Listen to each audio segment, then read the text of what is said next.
যারা যুবসাথীর form fill up করতে পারছো না বিশেষ কিছু কারণের জন্য বা মাধ্যমিক ফেল হওয়ার কারণের জন্য, তাদের জন্য আর একটা সুবর্ণ সুযোগ রয়েছে। ভূমিহীন ক্ষেত মজুরদের যে ফর্ম, যারা নিজের কোনো জমি নেই, অন্যের জমি চাষাবাদ করো বা অন্যের মজুর হিসাবে যাও, তাদের জন্য একটা সুযোগ রয়েছে। এই ফর্মটা তারা ফিল আপ করে জমা দিতে পারো। ক্ষেত মজুরদের যে ফর্মটা বেরিয়েছে, বছরে 4,000 টাকা করে দেবে পশ্চিমবঙ্গ সরকার। এই ফর্মটাই ফিল আপ করতে পারো। এই ফর্ম ফিল আপ করার জন্য বয়স হতে হবে ন্যূনতম 18 বছরের ঊর্ধ্বে, 18 বছরের নিচে হলে হবে না। আর এই ফর্ম ফিল আপ করার জন্য আপনার কাছে থাকতে হবে একটা আধার কার্ড, একটা ভোটার কার্ড, একটা ব্যাংকের অ্যাকাউন্ট। তবে ভোটার কার্ড আবশ্যিক নয়, ভোটার কার্ড না থাকলেও কোনো সমস্যা হবে না। তাই বলছি ভাই, সকলে এই ফর্মটা ফিল আপ করে নেবে। আর এই ফর্মটা ফিল আপ করার জন্য যে প্রসেস, সেই প্রসেসটাই আমি আজকের ভিডিওতে দেখিয়ে দেবো নিখুঁতভাবে। অনেকেই কিন্তু এই ফর্মটা ফিল আপ করার সময় ভুল করছে।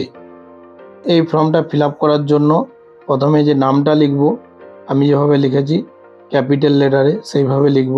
তারপরে ভিলেজ মানে গ্রামের নামটা লিখব, সব ইংলিশ অক্ষরেই করবে যাতে নিখুঁতভাবে হয়। পোস্ট অফিস, গ্রাম panchayat, block, police station, district, যেভাবে লিখবে একবার পুরোটা। পিনকোড যেভাবে লিখেছি, এই জন্ম তারিখ যেভাবে দিয়েছি, আর এখানে পিতার নামটা দেবে। পিতার নামটা দেবে, বোঝা যাচ্ছে না, জেরক্সটা একটু গোলমাল হয়েছে।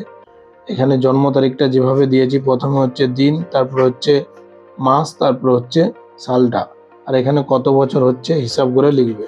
আর এখানে পুরুষ না মহিলা, পুরুষের ক্ষেত্রে এখানে টিক দেবো, মহিলার ক্ষেত্রে এখানে। আর জেনারেল না এসসি না এসটি যেটা হবে বা ওবিসি যেটা হবে সেটাই টিক দেবে। এখানে মোবাইল নাম্বার দেবো যেটা ব্যাংকের সঙ্গে লিঙ্ক আছে, এবং ব্যাংকের বইটাও কেওয়াইসি করে রাখবো। এখানে আধার নাম্বারটা দেবো আমি যেভাবে দিয়েছি, এখানে ভোটার কার্ডের নাম্বারটা দেবো আমি যেভাবে দিয়েছি। আর এখানে ব্যাংকে যে নামটা আছে, যেরকম নামটা থাকবে সেইভাবেই নামটা দেব। এখানে অ্যাকাউন্ট নাম্বারটা দেব, এখানে আইএফএসসি কোডটা দেব, তারপরে এখানে ব্যাংকের নামটা দেব আমি যেভাবে দিয়েছি। ব্রাঞ্চ নেম দেব, ব্যাংকের যে ব্রাঞ্চ নেম। সেভিংস ব্যাংকে হলে সেভিংস, কারেন্ট হলে কারেন্ট।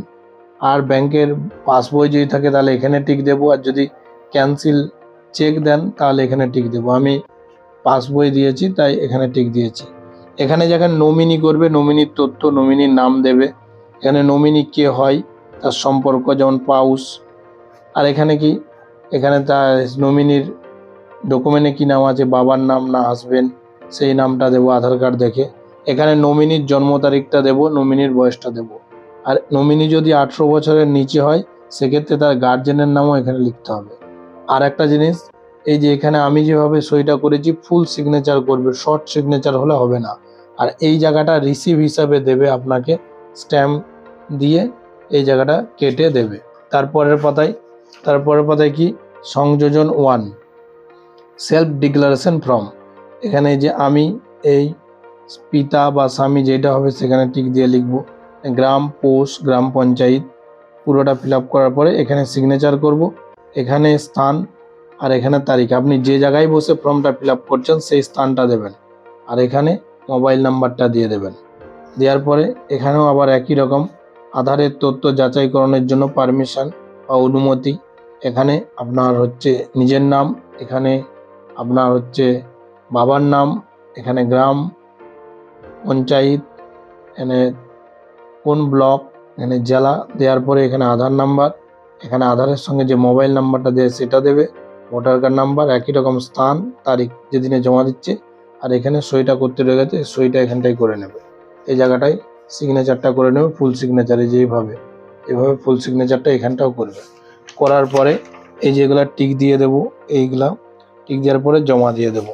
তার সঙ্গে কি দেবো, আধার কার্ড, ভোটার কার্ড আর ব্যাংকের বই। ভোটার কার্ড আবশ্যিক নয়, এই যে এখানে বলেছে ভোটার কার্ড আবশ্যিক নয়, ভোটার কার্ড না থাকলেও চলবে।